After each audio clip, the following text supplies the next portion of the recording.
Maunlad na Pilipino sa 702 DZAS Radyo TV, Agapay ng Sambayanan. Ako po si Ginoong Jose Obligasyon ng Joros Farm. Matatagpuan po sa Purok No. 5, Ligao City, Albay. Makinig po kayo sa Maunlad na Pilipino radio program ng Department of Agriculture dito lamang sa 702 DZAS. Suportahan po natin ang magsasakang Pilipino at mangingisda. Ella Arshaga. Para sa Maunlad na Pilipino sa 702 DZAS FEBC Radyo TV, Agapay ng Sambayanan. Gumigising ng maaga, panibagong hamon sa'kin ng araw na to. Magsusumikap at nangangarap para lamang sa inyo. Muli ay magandang araw po mga ka-agri. Ito po ulit ang Maunlad na Pilipino kung saan hatid namin ang mga kaalaman, balita at talakayan na iikot sa sektor ng agrikultura. At bago po ang lahat ng mga malugod naming ihatid sa inyo as part of our service, syempre, dito po muna tayo sa pinakamahalagang bahagi, ang ating pagpapasalamat sa ating Panginoon. Kaya inaanyayahan po namin ng lahat na manalangin po muna tayo. Diyos namin mapagmahal, Lord, sa iyo po namin iniaalay at inilalagay ang aming bawat mga alalahanin. Inaangat po namin yan lahat sa inyo. At kapalit po nito, pagaanin po ninyo ang aming mga kalooban, punuin po ninyo ang aming mga puso ng kapanatagan at kapayapaan. Siyempre po para sa MNP, tinataas po namin ulit ang simula kabuuan hanggang lapag nito. Ito po ang aming samot dalangin sa matamis na ngalan ng inyong anak. Amen. At para sa salita ng karunungan, para po sa konsepto ng pagkakaibigan, ang kabutihan ay dumadaloy sa magandang samahan. Magandang umaga po. Ako po si Ella Arshaga at ngayon po yung araw ng Sabado. Muli, huli na po agad. Tama ba? Huli na agad sa buwan ng Marso. Hindi pa. Second to the last na Saturday po for the month of March 21, 2026.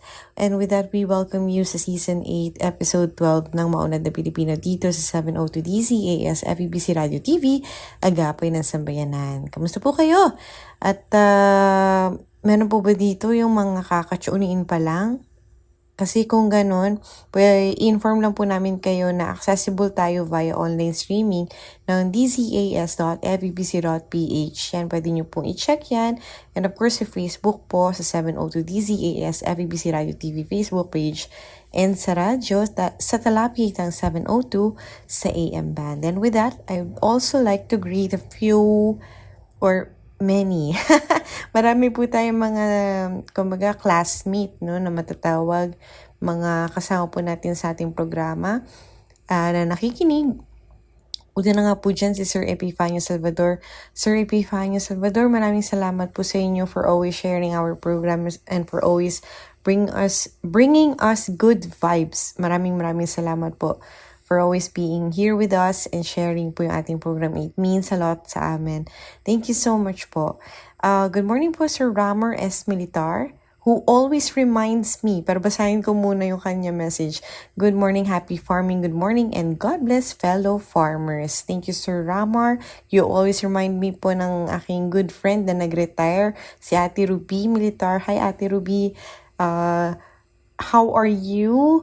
I always, parang have a good time sa office when I get to greet you. And ngayon, nalaman ko kasi, since nabanggit mo sa akin, meron kang kakilala na nabanggit din sa'yo na narinig kina binabati dito.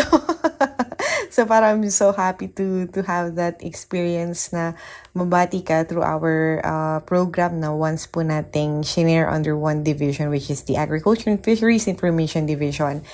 At pagbati rin po kay Loida Ibanez, Sacramento. Good morning po. Have a nice day and God bless po. Mula naman po kay Ma'am Irene Salonga, thank you. Always listening siya po sa DZAS FEBC. Yes, ate. Ayun po. Thank you so much po, Ma'am Irene. Good morning din po sa inyo. Good morning, blessed Saturday morning to Sonia Manrique V2. Magandang araw po sa inyo. Gayon din po na nakikinig mula sa Calizon, Kalumpit, Bulacan. Good morning po, Ma'am Evangeline Manggubat. Ayun, we're so happy po na mabati kayo lahat, including po good morning kina Ma'am Christy Galicia Gaita, Presi Mitra, and you for Sina Bernardino. Magandang umaga po. At nag-iwan din ng kanilang mensahe sila Sir Federico Termulo Jr. na sobrang happy po. No? Sir, I'm so happy na nararamdaman ko or parang nasisense ko na happy naman po kayo nag-iwan ng mensahe dito, and we're so glad to share it with you as well. Yung happiness na ito, marami kayo natutulungan. Thank you so much po. Pagbati rin po kay Tia Norma po ninyo na nag-84. So, belated happy birthday po sa inyo. Listening from May Kawayan, Bulacan. At nag-iwan din ng message si Ma'am Dulce Alicante. Magandang araw po, Miss Ella, mga ka-agri at sa lahat ng listeners na MNP. Nakakatawa po na malaman na nagkikita pa rin kayo ni Kajan. Ingat po kayo lahat. Naku, si Kajan po. Kajan, hello po, Kajan. Tayo po ay, kumaga, napapakinggan pa rin po, of course, ni Kajan. We all have the means. Marami po kami nabanggit na channels kung saan tayo napapakinggan. And we have the privilege to greet ang ating Enriquez family, headed by Sir John Enriquez. Ayan, na nakita nga namin recently. We're so happy to see you, Kajan, ng ating mga kasama din po sa AFID. We wish you good health. Ayun, I'm so happy na nabati kayo ng belated happy birthday noong February pa po. So, ayun, ngayong araw na ito, katuwang po natin para sa segment natin na kung tawagin together with this partner agency, which is the Agricultural Training Institute, ay Agri On Air. Ang atin pong panauhin mamaya na abangan po natin na magbabahagi sa atin tungkol sa mga organic agriculture training and extension programs for this year 2026. Ang Project Evaluation Officer and focal person for the Organic Agriculture Program po ng Agricultural Training Institute sa Cagayan Valley, walang iba kundi si Ma'am Jeneline V. Pablo. Ma'am Jeneline, thank you so much. We're so grateful sa inyong kaalaman na ibinahagi po para sa benepisyo po ng ating mga tagapakinig. At bukod po dyan, meron pa po tayong Regions on the Go, Unad Komunidad. Segment po naman yan na katuwang natin ang DA Philippine Rural Development Project at ang ating agri-trivia segment na Batid Ba Ninyo? Syempre, lahat po yan at higit pa hatid namin sa inyo sa isang oras na hitik sa impormasyong ugnay sa agrikultura. At ngayon narito naman ang ating mga kasamahang farmcasters para sa Regions on the Go. DA nagsagawa ng Technical Level Review Workshop para sa FY 2027 Plan and Budget. Sinimulan noong ika-9 ng Marso sa Lubao, Pampanga ang Technical Level Review Workshop para sa Fiscal Year 2027 Plan and Budget Proposal ng Department of Agriculture. Dinaluan ito ng mga kinatawan mula sa Regional Field Offices sa Luzon, iba't ibang bureaus at office units, pati na rin ang locally funded at foreign assisted projects. Binuksan ng 5 araw na workshop na nagtagal hanggang Marso 13, 2026 sa pamamagitan ng welcome remarks ni Dr. Eduardo L. Lapus Jr., Regional Executive Director ng Kagawaran ng Pagsasaka para sa Gitnang Luzon, na nagbigay diin sa kahalagahan ng kolaborasyon at partisipasyon ng lahat ng sektor sa pagpapabuti ng programa at budget ng ahensya. Bukod sa panel ng DA, inibitahan rin ang mga civil society organizations at private sector stakeholders, kabilang ang National Sectorial Committee at mga Regional Agricultural and Fisheries Council, chairperson at members, upang magbigay ng kanilang insight at rekomendasyon. Dumalo rin sa nasabing aktibidad si Undersecretary for Policy Planning and Regulation Aziz Perez, Undersecretary for Agriculture and Marine System Development Ari Perez, Assistant Secretary for Planning and Project Development Noel Padre, at Assistant Secretary for Finance Telma Tolentino. Mahalaga ang partisipasyon ng iba't ibang sektor sa nasabing aktibidad upang matiyak ang pagiging angkop at epektibo ng mga programa. Tinalakay sa workshop ang iba't ibang aspeto ng agrikultura at pangisdaan mula sa implementasyon ng mga proyekto hanggang sa pagmumonitor ng resulta. Hinikayat din ang mga kalahok na magbahagi ng makabuluhang karanasan mula sa kanilang rehiyon upang mas maging praktikal at realistiko ang mga rekomendasyon. Pinayuhan ng DA ang lahat ng kalahok na magbigay ng bukas at konkretong feedback upang mapalakas ang integridad at kausayan ng ahensya sa pagpapatupad ng mga proyekto. Inaasahan na ang mga rekomendasyon mula sa workshop ay magsisilbing gabay at pinal na plano at budget para sa fiscal year 2027. Dexter Dumol para sa Agribalita, Central Luzon.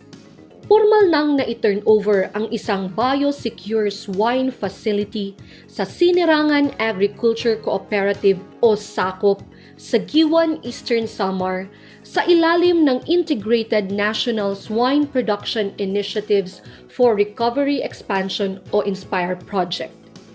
Aabot sa mahigit 10 milyong piso ang halaga ng mga natanggap na interbensyon ng SACOP kung saan kasama na rito ang 290 na biik bilang panimula sa kanilang operasyon.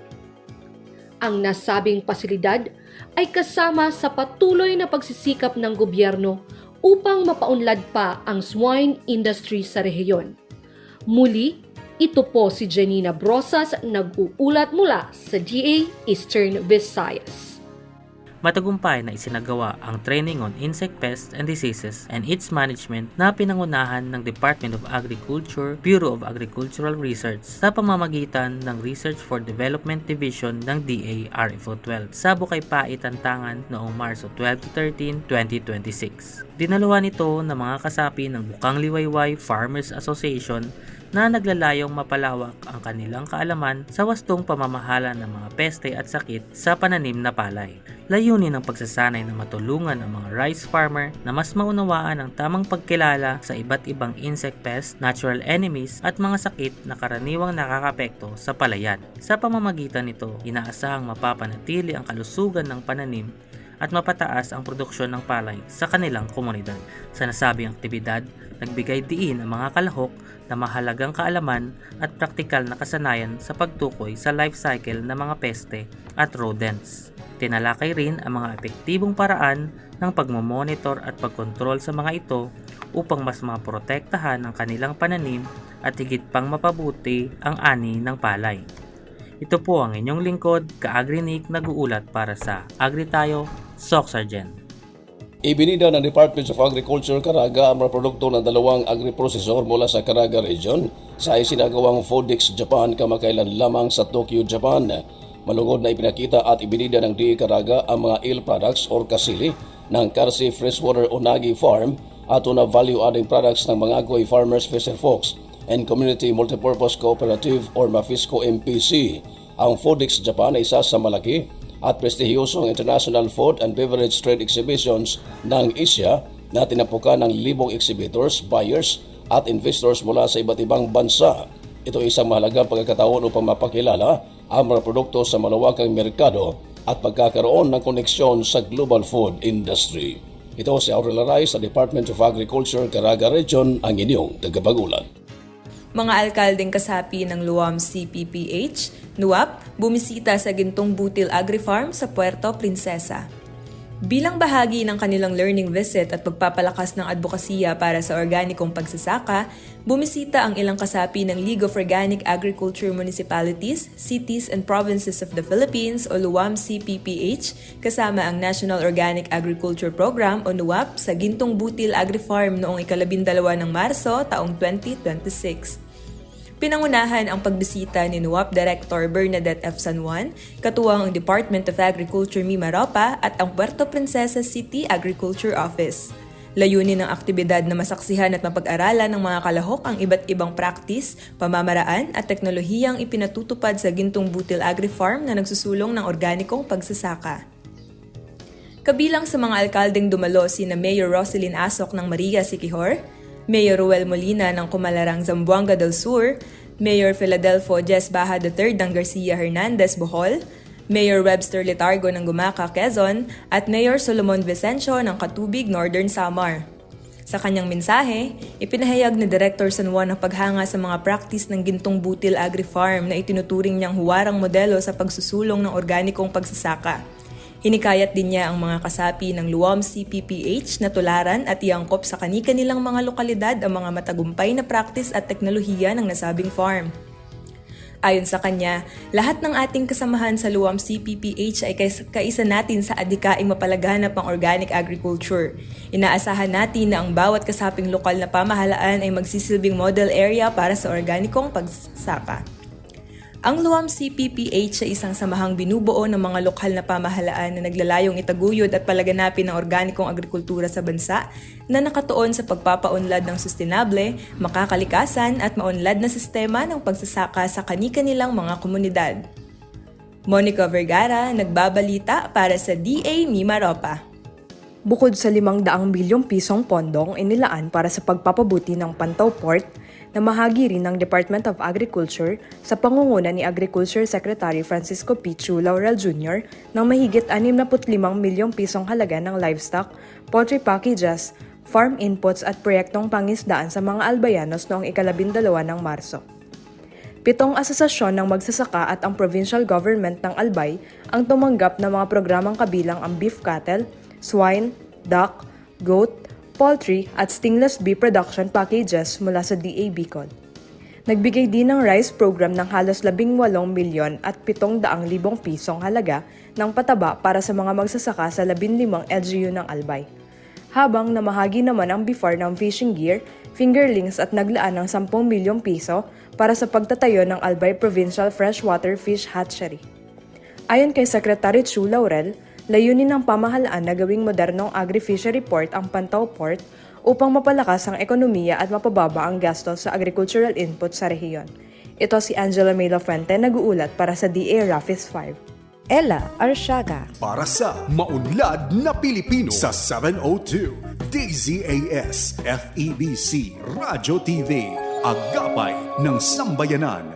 Mga ka-agri, kamusta po kayo? Tayo po muli ay narito sa ating segment katuwang ang Agricultural Training Institute. Ito po ay kung tawagin natin ay ang Agri on Air. Para po sa araw na ito, para po sa ating talakayan o kwentuhan, diskusyon patungkol sa Luntiang Ani 2026 Organic Agriculture Initiative po ng ating ATI Regional Training Center sa ating RFO or Regional Field Office 2. Makakasama po natin ang Project Evaluation Officer, Focal Person for Organic Agriculture Program ng RTC2.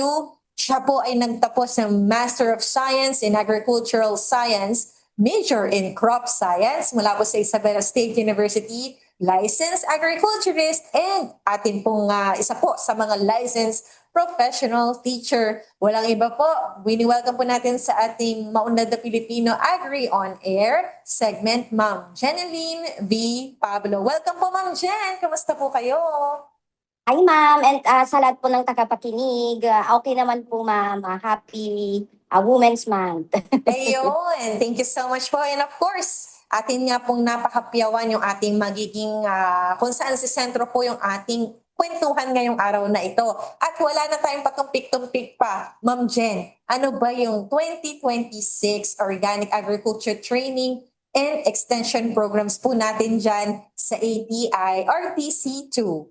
Ayan. So, for this year, ma'am, 2026, pinaigting po, ma'am, yung mga hands-on and enterprise-based po approach na pagpapatupad po ng Organic Agriculture Program dito sa ATI RTC2. So, kabilang dito, ma'am, madami po tayong mga kaabang-abang na mga activities, na mga training and other activities po man, like yung katatapos nga po, ma'am, yung training on organic agriculture technologies na naganap po noong February 23 to 27, na kung saan nagkaroon po tayo ng mga iba't ibang hands-on activities na ginawa. So this activity, ma'am, is in collaboration po with DA Regional Field Office 2. Ayan, na kung saan nakapag hands-on po sila in concoction making, in paggawa po ng vermiculture.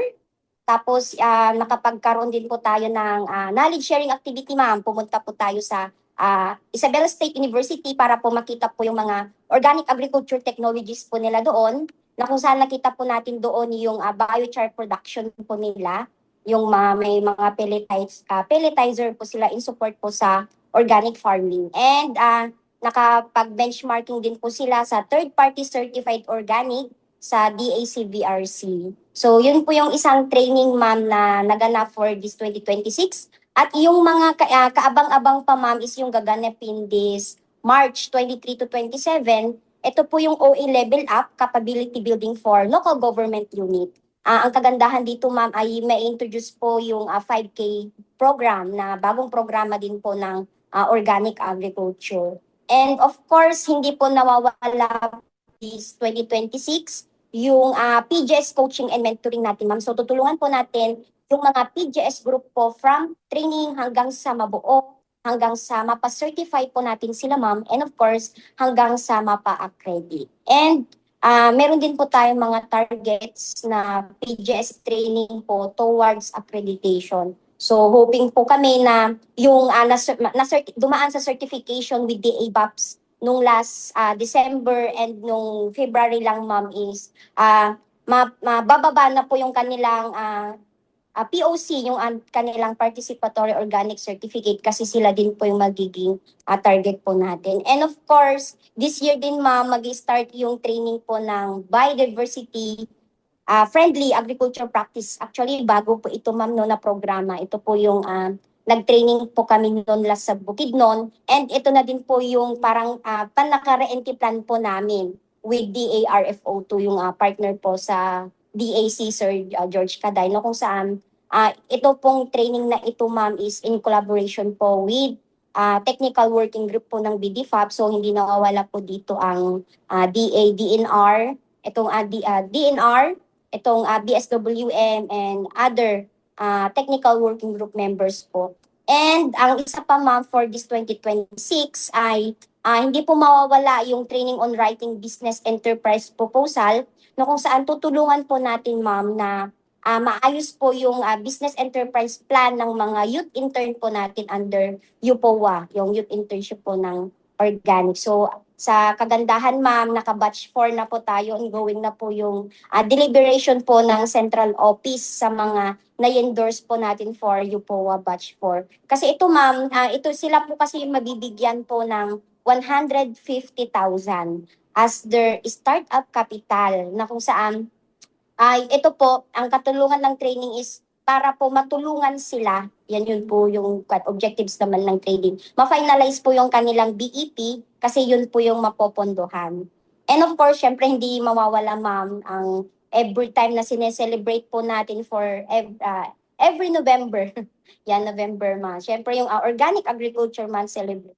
So, madami po tayong mga kaabang-abang na mga activities for this month-long celebration. Of course, reproduction ng mga IEC, and of course, yung mga documentation po ng mga IEC materials in support po sa organic farming. So yun ma'am, yung mga kaabang-abang po natin for this 2020. At dyan na nga po nagtatapos sa ating joke lang po, Ma'am Jen. Ang dami niyo pong ginagawa, grabe. So maraming salamat po sa inyong mga naibahagi, no? Hanggang Nobyembre, which is yung ating kinikilalang buwan, organikong agrikultura o pagsasaka ay nakalatag na po tayo. So marami na po tayong patikim at sure na abangan, and that is alone for RTC2.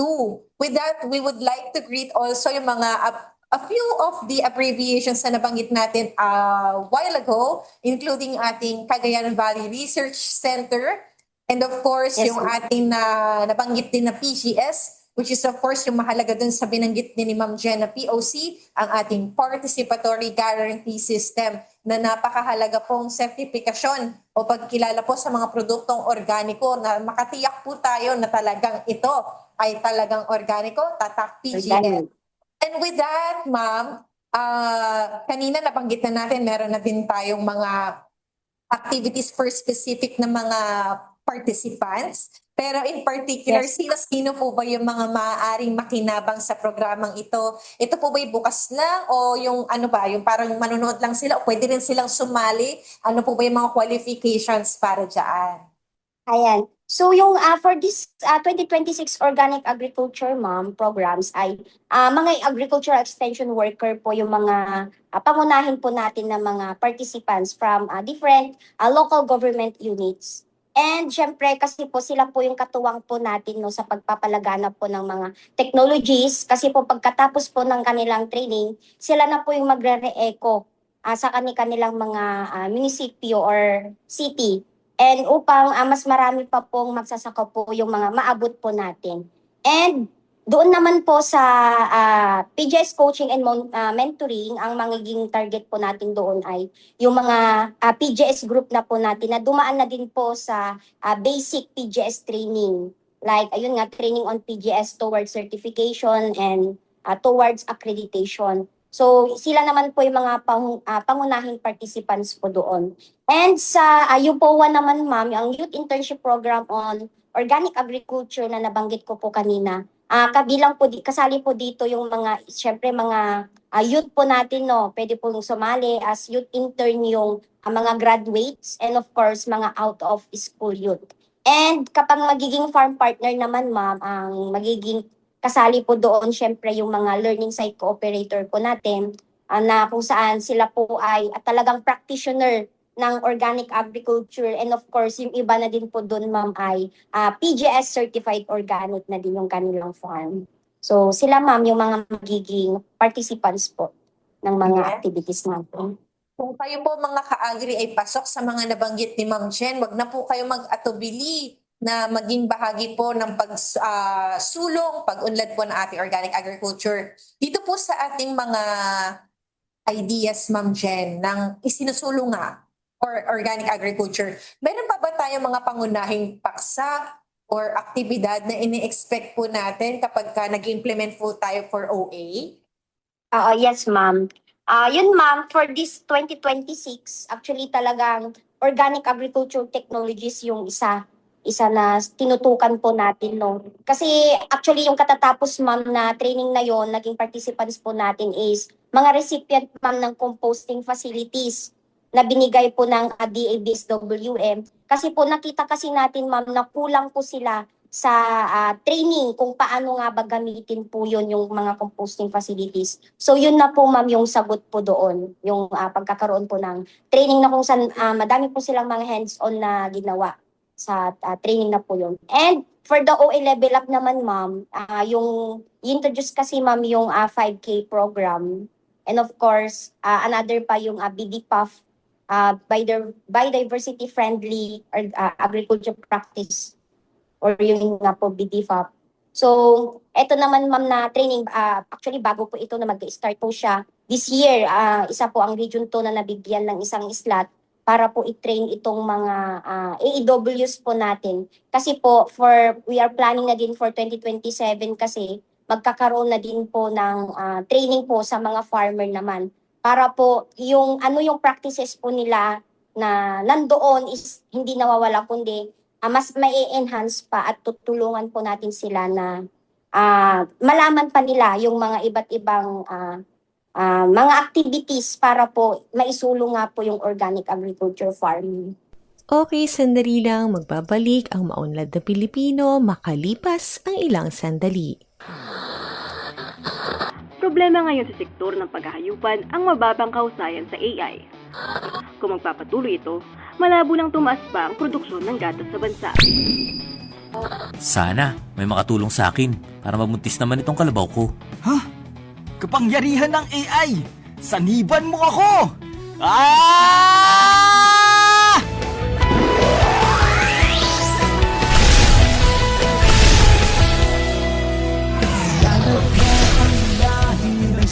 Huwag nang mabahala! Parating na ako! Ha? Super Kai? Salamat at tumating ka. Sa bisa ng kapangyarihan ng AI at ng aking husay, magbubuntis ka, kalabaw! Maraming salamat, Super Kai. Isa ka talaga maasahang kaibigan. Para sa mabisang AI, tawagin si Super Kai! Malakas na uri ng kalabaw sa bagong Pilipinas. Super Kai!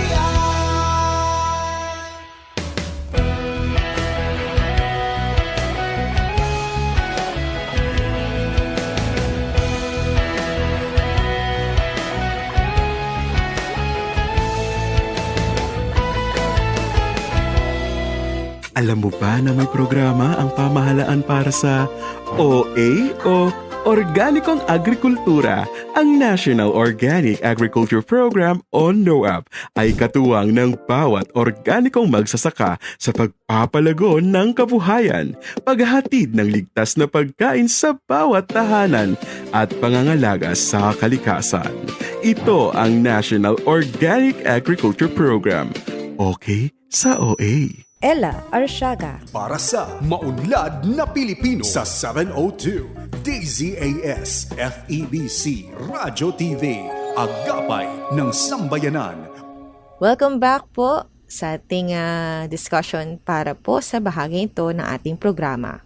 Yun nga po, Ma'am Jen. Di ba po, ang dami natin mga training, hands-on, or any other means. Ano po kaya ito pagdating sa, kunwari natapos na yung isang training, no? Meron po ba tayong follow-up support pagkatapos ng mga pagsasanay natin? O yun na po yun?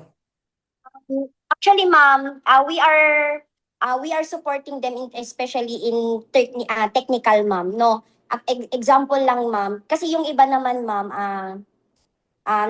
after ng training kasi especially mga TOT or mga participants natin is mga AWs, gumagawa po kasi sila ng re-entry plan. So yun na din po yung basis po natin para i-monitor ano na po yung natapos nila, ano na yung ginawa nila after the training. So usually talaga yung ini-extend po natin din na support ay they invite us na maging resource person din. Para example, nagkaroon po ng request training po sa kanilang respective munisipyo, tayo po ay pumupunta doon para po ibahagi yung kaalaman po natin sa particular na technology na request po nila. And sa PGS, about sa PGS naman, ma'am, ang ini-extend po natin na tulong, syempre yung coaching and mentoring. Actually, ang ATI with RFO2, with yun nga po magkasamang yan. Kabilang po kasi sa RPAT, Regional Pre-Assessment Team, ang job talaga namin is tutulungan naman yung PGS from the mga documents nila, tutulungan sila, i-coach po sila, para po, before po yung final inspection po, ay ready na po yung grupo. So yun naman po yung kagandahan, at least kahit paunti-unti is dumadami na po yung PGS group po na masa-certify and ma-accredit na po dito sa Region 2. Ayan ang isa sa mga nais nating makamutan ng ating mga organic farmers, ang kanilang certification. Kasi Yes, kakabit yan, di ba, Ma'am Jen? Siyempre, PGS certified ako, hindi naman siguro kung dapat or parang dun lang magtatapos yan. Siyempre, gusto natin yan mapagkakitaan. Paano po kaya, Ma'am, Totoo, yun? ma'am. Meron ba tayong parang mga opportunities for marketing or value adding? Or yun nga, paano to sa kanilang pangmataghalang kabuhayan? Yes, ma'am. Actually, ma'am, we are conducting training din, ma'am, na tutulungan sila. Example, itong mga, yung nasa crop po yung kanilang scope. So, ano na yung gagawin po nila? Example, may mga sobra po na hindi po nila naibenta na mga products, just like yung mga perishable po na mga vegetable. And ayun nga po, last year, actually, nag-conduct po tayo ng training on post-harvest technologies and processing. Nagkaroon na din po tayo ng mga processing, ma'am, no? Nakapag-start na tayo, ma'am, na iti-train po sila para ano na yung gagawin po nila kapag, example, na-certified na sila, ma'am. And then, certified na yung mga products nila and then may mga hindi na ibenta. So, tinutulungan po natin sila na magkaroon din po ng training, just like yun, mga processing, food processing, para po hindi naman po sayang. And another pa na opportunity, ma'am, nagkakandak din po tayo ng mga, sino-showcase po yung mga products nila. Like kapag nagkaroon tayo ng Organic Agriculture Congress, syempre every OA month celebration, kung may mga other activities po na nagkakaroon tayo ng mga kadiwa, ganon, yung mga products po nila doon ay pwede po nilang display. Of course, para po i-showcase din po no, yung mga PGS group po natin na ay may ganitong PGS na pala sa Region 2, may mga ganito na pala silang mga produkto. Yan, so ganun po, ma'am. Yun. So sa mga ka-agri po natin, hanapin po natin yan sa mga trade fairs or exhibits, kagaya po na nabanggit ni Ma'am Jen. Isa po dyan yung ating NOAC, yung mga kadiwa events po natin, led po ng ating tinatawag na Agribusiness and Marketing Assistance Service, and of course mga AMAD sa region, Agribusiness and Marketing Assistance Divisions, What else yung nabanggit natin kanina? Yung ating NOAC is of course yung Congress for the month of OA. Ano-ano kami siya, pero yung OA month natin siya tuwing November and many, many more. Kung saan po ay, kasi parang madalas na katanungan niya, no Ma'am Jem, you would agree na dito sa mga listeners natin, parang saan ba mabibili yun? May ganun daw produkto na maganda daw at lokal. So ito po, medyo ito yung mga introduction sites natin kung saan napag-feature po yung mga magsasaka natin for free. And of course, yung kanila pong pag-establish ng mga brands ay dito nga sa participation nila sa mga exhibits na ito. And with that, syempre madaming promising na pwede mangyari kapag may inumpisahan tayo. And nais sigurong malaman ng ating mga tagapakinig, Ma'am Jen, saan po ba sila pwedeng mag-inquire or mag-register para na nga sabi nila, sige na nga, ang dami yung sinabing napakaganda, paano ba natin naumpisahan yan? Ayan. So kung may mga question po sila, nagsisimula po ang kwan. Actually, kwan talaga ngayon di ba? Technology na ngayon. So, pwede po sila mag-Facebook, ay mag-open po ng kanilang mga Facebook, i-follow po nilang ATR Region 2. So, kung may mga katanungan po sila, pwede po silang mag-direct na tanong po doon at ito po isasagutin po natin. Or pwede din naman pong mag-direct po sila mag-mensahe sa aking Facebook. Okay na po kunin yung aking CP number para po sagutin po natin mga katanungan. So, kung may mga ibang katanungan pa, nandyan din po ang DA Regional Field Office 2, ang ating counterpart po doon, ang Organic Agriculture, focal person din po nila doon. So, pwede po nilang din siyang i-mensahe. Yan, para sagutin po natin, ma'am, yung kung may mga question. Hanapin lang po yun Yes. po yung mga pinatao para po makapag-umpisa tayo sa ating naging talakayan. Ma'am Jen, para lang sa natin, curiosity, sabi, ilan ba yung pwede dyan? May target po ba tayo ng mga bilang ng trainees dito po sa ating RTC2? Ayan. Actually, ma'am, depende kasi, ma'am Pero for Organic Agriculture Program, ma'am, usually yun nga target natin mga AWs. And yung mga katatapos kasi na training, ma'am, is 20 na mga LGUs po yung participants po natin. Pero yung DDPAF, ma'am, ang target AWs po natin yun since bago, ma'am, ay 30. And yung mga PGS coaching and mentoring naman, ma'am, ay 15 po yung target participants po nila doon. Ayun, Ma'am Jen, baka may gusto kong i-greet along with, siguro, i-share mo na rin kung saan kayo pwedeng i-contact for more information. Ayan, sige po, ma'am. Ayan, so sa ating po mga tagapakinig, so kung may mga katanungan po kayo regarding po sa mga nabanggit din po ng mga programa po ng Organic Agriculture, so, pwede nyo po akong i-message po sa aking Facebook page. Ayan, nagpo-promote na tayo, ma'am. Ayan, so i-visit nyo lang po Jenilyn Franada V. Pablo or kunin po ang aking CP number 0965-2237900. So, para po sagutin po natin yung mga queries po niyo, especially yung sa UPOA kung meron din po, kung gusto nyo pong mag-apply, kung may mga question kayo, yan. One text away or one chat away lang po ako. Magpapakilala po kayo dahil mga kapatid, mahirap na po yung yung mga panahon ngayon, no? Baka kung sino-sino po yung nagte-text sa atin na hindi natin kilala. Baka yung may message. Baka biglang dumami yung mag-message kay Ma'am Jen. Tungkol naman pala, legit naman po pala na para po sa ating organic agriculture. And with that, we have to wrap this interview up. Nakasama po natin ang focal person for Organic Agriculture Program po mula po sa ATI Regional Training Center, Region 2 of course. Siya po si Ma'am Jenilyn B. Pablo. Hanapin niyo lang po siya sa Facebook. Nabanggit niya po ang kanyang CP number. Balikan niyo po ang interview na ito kapag naka-up na po sa ating mga official channels. Once again, napag-usapan po natin ang ating tunay nga naman kung naumpisahan niyo po ang panayam na ito. Luntiang Ani 2026 Organic Agriculture Initiative ng ATI RTC2. So thank you so much po, Ma'am Jen. At narito po muli, we're so happy to present along with the Philippine Rural Development Project ang ating segment na kung tawagin ay Unlad Komunidad. Para po sa edisyong ito, hatid sa atin ni Sir Joseph John Palarca, kanilang information specialist, ang atin pong UK sa araw na ito.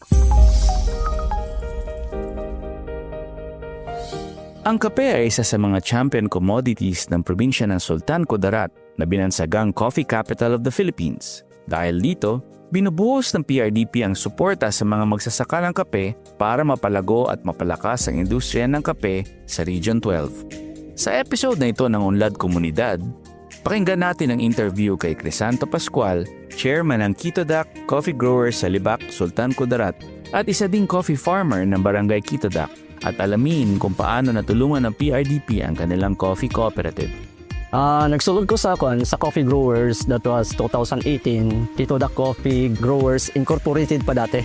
So sa pagsugod, ang mga intervention gamay pa lang kag ang nakita ko nga sitwasyon sa amon nga community is nagaproblema kami sa marketing linkage kay tungod nga ang mga traders sa una sila lang nagabakal, wala pa kami kabalo kung din ang mga market sa namon mga kape. Then pagsulod sang Nestle diri sa community dito na namon nahibaluan nga sila ang buyers sang volume coffee. Then ang sitwasyon sa una, ang Quitodac Coffee Growers Agriculture Cooperative as of now nagakinahanglan sa mga technology kay sa una teknololo pa man ang ginagamit sa mga farmers. Then pag-abot sa mga intervention from different agency, especially pag-abot sa PRDP, so nakita kong ang improvement not only ang technology transfer but also the life of the marginalized farmers, especially the coffee farmers, because nakita kong naka-avail sila sa mga intervention nga gi-offer sang DPRDP nga we have list tracking services for the coffee farmers, not only coffee farmers but also the community. Nakilala naman ang DAPRDP through sa amon nga HBC coordinator si Ma'am Aidil from the Department of Agriculture sa Municipality of Libac. So pag-introduce niya sa amon nga may ara daw nga project ang DAPRDP, so we grab that opportunity. So mga intervention nga amon nakuha gikan sa PRDP is dalawang tractor, tapos isang forward, tapos yung wing band natin isang wing band, and the 3 dehulling machine, and 1 roasting, 1 grinding machine, and the working capital worth of 1 million. After the turnover, so sa akon nga vision, kani nga turnover is dako nga isa ka halimbawa sa isa ka mga association nga nagtambong kaniya. So na-inspired sila kay tungod nga nakita nila nga sa una nga panahon nga pareho gyapon kami sa ila nga gamay gyapon, but sa tabang sa Ginoo na-inspired sila kag ang kani nga mga project may extend gyapon not only sa coffee growers nga cooperative but sa community. So actually this project puwan na ni siya nagatabang na ni sa different barangays kay tungod nga ang mga intervention nga ginhatag sa PRDP karon is katong mga remote areas nga hindi makaya nga sudlon sa mga sakyanan, ang traktor ang ginagamit nila para sa pagpagawa sa ilang mga produkto. So sa akon nga nakita nga dako kayo nga impact ni sa mga leaders sa different organization kay tungod nga isa kini sa nakita kong mahimo nga modelo para sa ila sa magporsige sila sa ilang pagpaningkamot as mga leaders sa different barangays sa Dihol, Libac. Madamo nga salamat labi na gyud sa DAPRDP nga sa ilang mga intervention sa Quitodac Coffee Growers Agriculture Cooperative, sa mga nagtabang nga naabot namon kining programa na nagabot sa cooperative, especially sa aton high value crop coordinator si Ma'am Aidil. Labi na gyud ang aton nga municipal mayor nga very supportive sa aton nga project when we are down. Siya ang nag-encourage sa amon morally and financially. So salamat gihapon sa mga different agency partners sa ilang moral and technological transfer sa amon cooperative. Sa pamamagitan ng mga intervention sa technology transfer, ang PRDP ay nagiging daan para umunlad ang buhay ng mga magsasaka ng kape at ang buong komunidad ng Quitodac sa Libac, Sultan Kudarat. At abangan pa ang mga inihandang bahagi ng DAPRDP for this morning. Thank you, Sir Joseph. At tutok lang sa Unlad Komunidad sa mga susunod pa rin po nating episodes dito pa rin sa Maunlad na Pilipino 702 DZAS. At hatid po sa atin muli ni Binibining Ira Cruz ang ating Agri-Trivia segment. Batid ba ninyo ang ating Agri-Trivia segment para sa umagang ito ay magpo-focus sa buwan ng kalutong Pilipino o ang Filipino Food Month. Alam ba ninyo na ngayong Abril o sa susunod na buwan ay ipinagdiriwang sa buong bansa ang buwan ng kalutong Pilipino upang itaguyod ang mayamang pamanang pagkain ng Pilipinas? Ngayong taon nga tampok sa selebrasyon ang ugnayan ng pagkaing Pilipino at ng mga lutuing mula sa iba't ibang bansa sa Southeast Asia. Kaugnay ito ng pag-upo ng Pilipinas bilang chair ng Association of Southeast Asian Nations o ASEAN ngayong taon.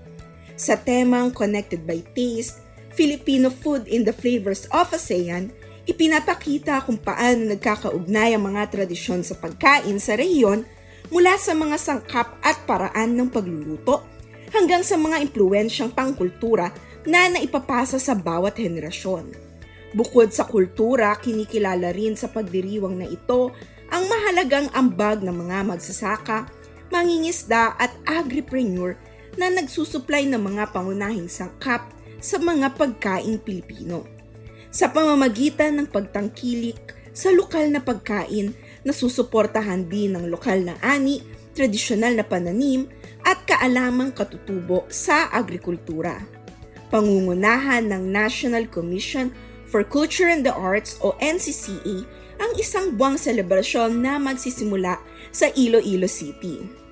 Ang lungsod ay kinilala bilang Creative City for Gastronomy ng United Nations Educational, Scientific, and Cultural Organization o UNESCO dahil sa mayaman nitong tradisyon sa pagkain at sa aktibong pagpapalaganap ng kulturang kulinarya. Isasagawa rin ang mga sabayang pagdiriwang sa iba't ibang bahagi ng Luzon, Visayas at Mindanao, tampok ang mga lokal na putahe, produktong agrikultural at tradisyon sa pagluluto sa bawat rehiyon. Sa bisa ng Proclamation No. 469 na nilagdaan noong taong 2018, ipinagdiriwang ang Buwan ng Kalutong Pilipino o Filipino Food Month tuwing Abril bilang pagkilala sa kahalagahan ng pagkain sa kultura, kabuhayan at pagkakakilanlan ng mga Pilipino. Muli, ito po si Ira Cruz at ayan ang ating Agri-Trivia segment, ang Batid Ba Ninyo? At muli pa, kami po ay nagpapasalamat sa oportunidad na kayo po ay aming mapaglingkuran. Ito po ay sa pamamagitan ng programang ito, ang Maunlad na Pilipino. Ito po ay programang pang-radyo na hatid sa inyo ng Department of Agriculture, Agriculture and Fisheries Information Division. At para po sa pagkain kaisipan, mula sa aklat ni Isaías, Kabanata 58, Talata 10. Kapag ang nagugutom ay kusang loob ninyong pakakainin at tutulungan ang mahihirap, sisikat ang liwanag sa inyong nasa kadiliman at ang inyong kapanglawan ay magliliwanag gaya ng sa katanghaliang tapat. Mula po sa Department of Agriculture, inyo pong napakinggan ang edisyong ito ng Maunlad na Pilipino dito sa 702 DZAS FEBC Radio TV, Agapay na Sambayanan. Natutuwa po ako, medyo po tayo, no? May gratefulness wave na pumasok. Tayo po may himpilan sa Ortigas Center, Pasig City at kasapi po sa kapisanan ng mga broadcaster ng Pilipinas. Once again, thank you so much sa ating DZAS family na katuwang sa episode na ito. Safely landing na po tayo. Ito na po yung ating SOP sa padulo ng ating episode. We're so grateful, especially sa inyo po mga listeners. We invite you once again for next Saturday. That would be 5 to 6 in the morning. Syempre, thank you so much po sa lahat ng bumubuo na ating programa, kabilang ang aking kasama po sa DA AFID na si Ma'am Ira Cruz, ang very segment producer po ng ating Batid Ba Ninyo earlier na napakinggan po natin. Once again, ito po ang Maunlad na Pilipino. Hanggang sa muli po, magtanim ng pangarap at mag-ani ng tagumpay para sa masaganang bagong Pilipinas. Ako po si Ella Saga at enjoy the rest of the weekend! Maunlad na Pilipino sa 702 DZAS Radyo TV, Agapay ng Sambayanan.